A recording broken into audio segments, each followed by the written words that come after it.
I was and still am very sensitive, and so are so many people. And we are told that there's something wrong with us, that we need to suck it up and we need to harden.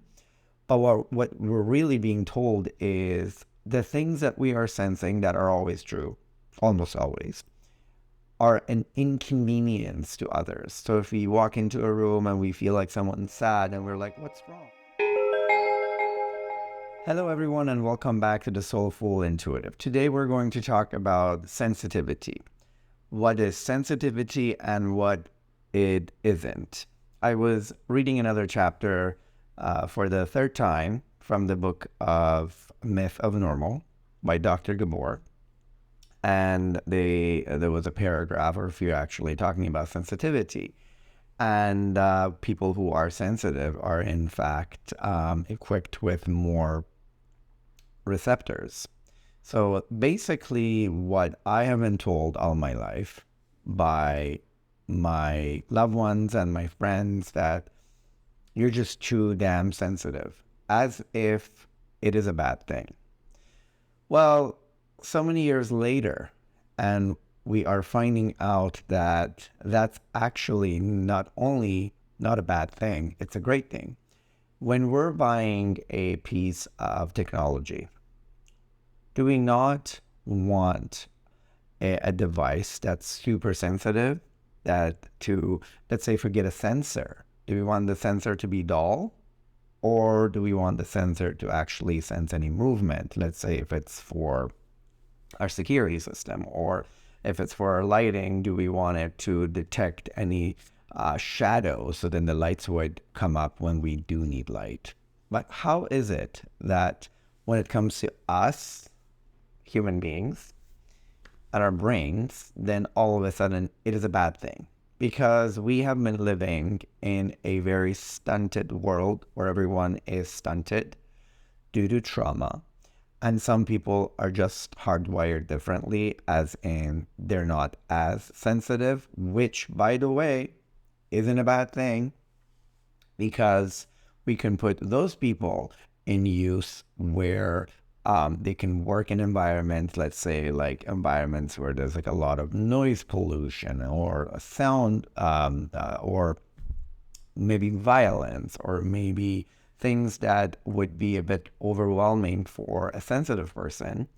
And then the sensitive people then could be working areas that they can use their superpower in order to help others. Like we talked about before, that our unique gifts are a tool that has been given to us in order to service others. And when we do that, then we feel amazing about who we are. And when we don't, and when we go to others and we put our faith in others' hands, usually what we're told is, you're not good enough and there's something wrong with you, which is something familiar. We've heard it all our lives, all of us. The society mirrors something back that is inaccurate, and especially in the educational system, in our schooling, even in our families, we are demonizing people who are different with different gifts. But the gift that we're touching up on today is actually the gift of sensitivity. Now, before I go on talking about sensitivity, I want to talk about the importance of how important it is for parents to monitor their kids and listen to that voice inside of them that especially mothers are equipped with. They know right away, if they're aware and if they're trained to listen to that inner voice, that intuitive motherly voice, that how their kids are and how their kids aren't, and who the kids are. For example, my sister-in-law always said that her second born, my nephew, was always very sensitive to sound. Like early on, a week, maybe he was a week old or 2 weeks old, that he's very sensitive to sound. And, in the beginning, I was like, what are you talking about? But then now that the boy is like 6 years old, still very sensitive to sound. So for whatever reasons, his um, ears are super sensitive. So she knew right away, and a lot of moms know right away. Like my mom's told me things about me that like she detected right away when I was an infant, and they're still very true. My best friend, for example, her firstborn is super intelligent, and not just like intelligent with solving puzzles, but he's also very emotionally intelligent. I remember that when this kid was very young and I would like walk into my friend's house, depending on my mood, I would either get a very long, heartfelt hug or I would get ignored. Because the day that I really needed that love, he would just sense it, come right into my arms, sit on my lap, hug me, and just give me attention. And then some days I just didn't really need it, or I wasn't, feeling ultra vulnerable, or however my state was, and he would just say hello to me. And because when we put our kids through schooling, also because of us constantly comparing our kids to other kids and their accomplishment and where they're at and what gifts they have, and ignoring the gift that our own kids or us as individuals have, then we can get into the slippery slope of maybe we don't add up, or maybe our kids don't add up, or maybe we should like speed it up here. And then the problem starts, because then we're at the mercy of whoever we're talking to, and depending on how aware or emotionally equipped the people who are giving us guidance are, then we're going to fall into this trap of there is something wrong with you, there is something wrong with your kid. So luckily, when I was growing up, this notion of ADD and ADHD that now all the kids are diagnosed with didn't exist, even though we all went to the same schools, we all read the same books, and we all had kids in our class who could not sit still, and then we all had kids who could not get off their butts. So somehow 20 years later, the kids who would not get off their butts are still normal, and then the kids who are energetic and full of life are then problematic. They are not good quality workers for the industrial wheel of our capitalistic society. And also, guess what? They're all anti-authority.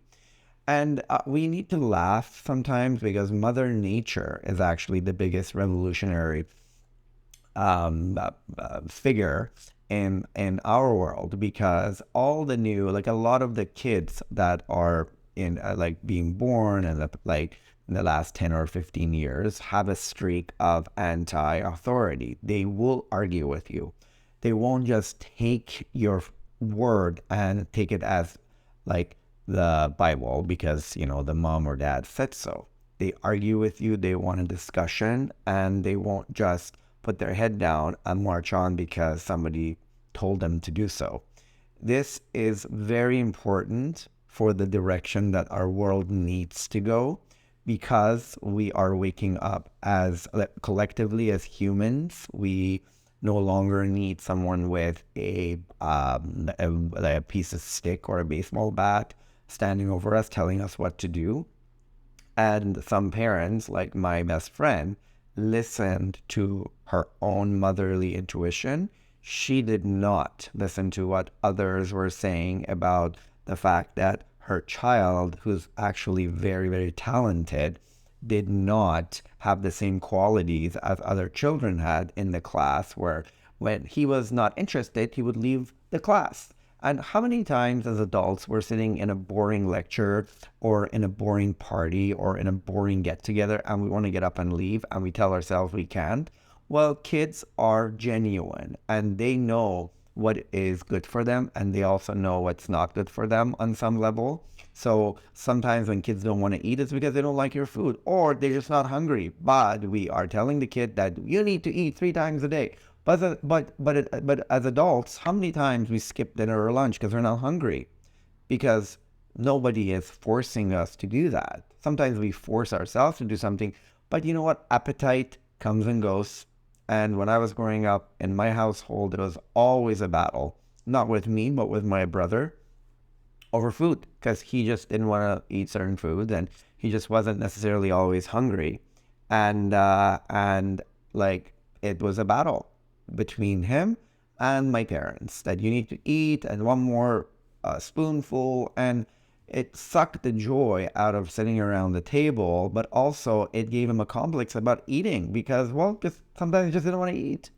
And so we like take that example and now apply it to everything else. So my friend listened to herself, and she knew that her child is actually super gifted, and went on, and it turns out everybody else was wrong and she was right.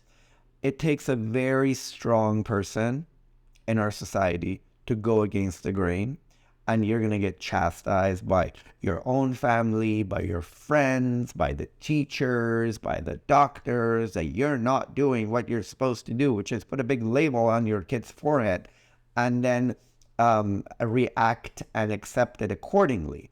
So going back to the book of Myth of Normal, there are so many examples of what I just explained about our kids and our society and about mental illness and about trauma that have been viewed a certain way 20 years ago and is now completely different because everything's evolving and our understanding of our psyche is changing.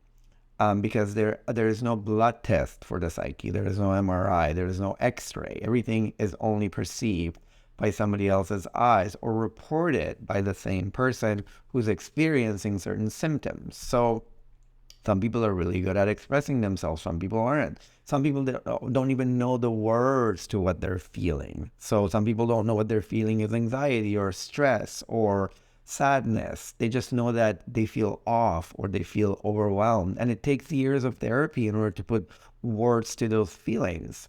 Now, going back to the beginning of our discussion, I was and still am very sensitive, and so are so many people. And we are told that there's something wrong with us, that we need to suck it up and we need to harden. But what we're really being told is the things that we are sensing that are always true, almost always, are an inconvenience to others. So if we walk into a room and we feel like someone's sad and we're like, what's wrong? And that person doesn't feel like talking and gaslights us, and then followed up by like, oh, you're just too sensitive. There's nothing wrong. Just move on. And then we either have the option of turning all of those sensors off inside of us, which then will lead to depression and so many other mental issues. Or we can just really be proud of the fact that we are on this planet with this unique gift of sensitivity, and there's nothing wrong with us. As a matter of fact, we are evolved, and like as human beings, we are going to be more and more and more sensitive, and not just to the mood of others, but to a variety of things, to the unseen energies, to the unseen events, to like just knowing that these things that we just know but we can't prove, and they all come with the realm of sensitivity. And then when you're dealing with someone who maybe is a little bit harder wired, then that person, if they're in the position of power, like your parents or your doctor or your guidance counselor, will then tell you that there's something that you need to change inside of you, which is your, such a bad sensitivity chip that you have, and they're like that what you're feeling is not valid. And as we get older, hopefully, we learn to trust the fact that we are okay, just the way we are, and that sensitivity is actually a superpower that we can use to not only detect what's going on around us, but also do something to change it for better. For example, if you walk to work and then you kind of have a feeling that there's something off, and never ignore that feeling. Always go around and ask people you work with. If you're dealing with like clients, maybe ask. Maybe there's something going on that day that people are collectively feeling. And then you kind of, some days we get up and we feel like people are just like a little bit agitated. When we feel it when we're driving, we feel when we go to a coffee shop to pick up our coffee, we feel it when we go to work, we feel it when we're like talking to our family members. And some days it feels like everyone's a bit at ease, or just like maybe overall a lot happier.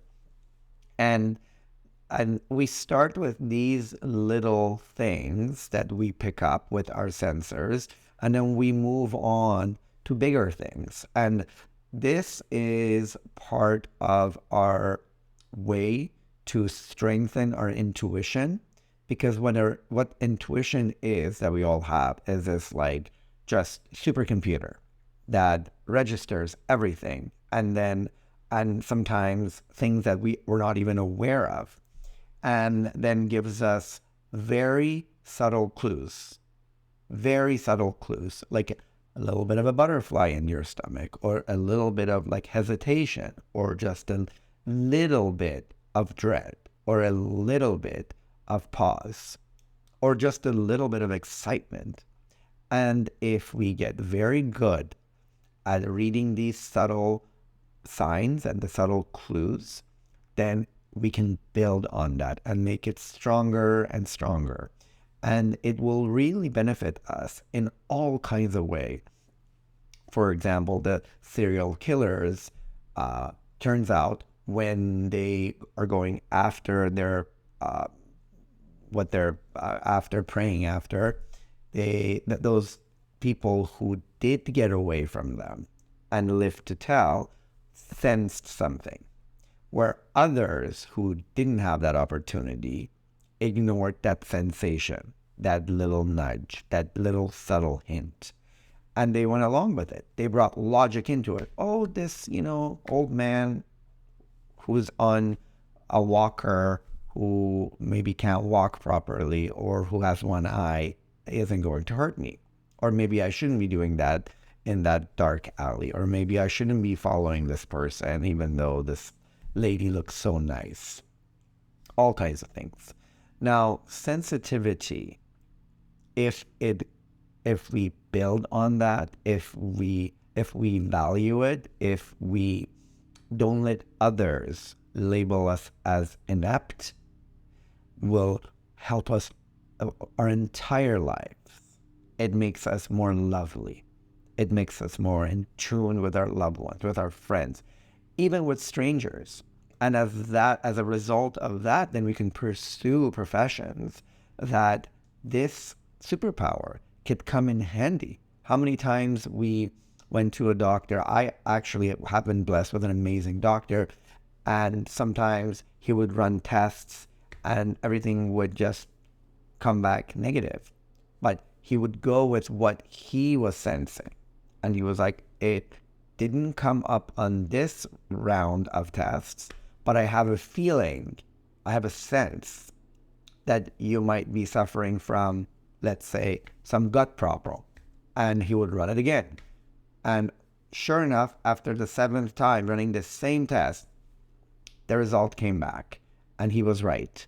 So from a physician to a teacher, to a mental health professional, to a mother, to a friend, just sensitivity is our radar in order to navigate in life. And sure, when you're sensitive, you feel more. So you feel more sadness, but guess what? You also feel more happiness. You also feel more joy. It is a double-edged sword, but like anything else, if you're more intelligent, you walk a fine line between sanity and insanity sometimes, because your brain just works a little bit faster and a little bit differently than others. So gifts always come with good and bad. So in order to embrace it, we have to make ourselves ready that it has a negative side too, and be okay with it. But the positive side of it is also so empowering that almost always is worth the other end. And when we're raising our children, let's just listen to our inner voice. Let's not shame them for being different. Let's not label them these labels that over decades will change to something else, disappear at times, and then we're going to look back 30 years from now and regret the fact that we ignored what we knew internally, and we put our faith in somebody else's hand who had no familiarity with our child. I would see this child for like half an hour, maybe once a week or twice a week, and would tell us, oh, these are the things that are wrong with your child. And just remember that, just like anything else, all of what science provides us is a tool, but the biggest tool that we should rely on is that inner knowing, is our intuition and our sensitivity to other people's feelings, our sensitivity to pain, our sensitivity to moods, our sensitivity to our environment is not a flaw. It's an evolutionary superpower. Thank you very much for watching another episode of Soulful Intuitive, and we'll see you very soon. Thank you.